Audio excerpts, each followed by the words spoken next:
Est-ce que toi aussi t'en as marre d'être un putain de bot et de te faire déglinguer par des Spanish en ranked? Alors ce tuto est fait pour toi.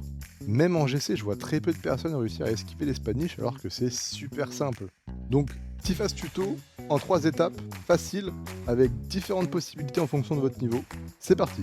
Bon, déjà, première étape, il va falloir regarder le P2 adverse. Au début, vous aurez du mal à faire votre kick-off tout en regardant, mais très vite, vous allez commencer à comprendre quand est-ce que l'adversaire il s'approche ou il reste devant les cages. Pour vous aider, vous pouvez regarder le pseudo, voir s'il bouge. N'hésitez pas au début de la game aussi à bien vérifier si c'est de la solo queue ou de la duo queue. En fonction des rangs, ça peut être très intéressant. La deuxième étape, c'est le kick-off. Si vous êtes débutant ou que vous n'êtes pas très bon en 50-50 et que vous avez un doute sur le fait qu'ils vont faire une Spanish ou non, je vais vous conseiller de tout simplement taper la balle sur les côtés. Si vous êtes plus haut niveau, normalement vous maîtrisez suffisamment vos kick-offs pour déclencher votre deuxième saut uniquement au moment du challenge. Si cette mécanique est validée, vous pourrez faire l'équivalent d'un Moxie kick-off, c'est-à-dire que vous allez sauter et en fonction de si l'adversaire Spanish ou non, vous allez déclencher votre deuxième saut. L'intérêt c'est de faire un kick-off totalement normal et maîtrisé s'il vient, et s'il ne vient pas, vous pourrez faire alors un wave dash suivi de la mécanique que vous voulez en rattrapant la balle. Ça peut aller du bump, au double saut, au flick, bref. Pour aller encore plus loin, si vous maîtrisez très bien vos 50-50 et notamment les Moxie kick-off, vous allez donner un coup de frein juste avant le kick-off. L'intérêt c'est de faire en sorte que la balle ne va pas s'échapper. Vous avez bien plus de possibilités mécaniques derrière, vous pourrez faire un contrôle parfait.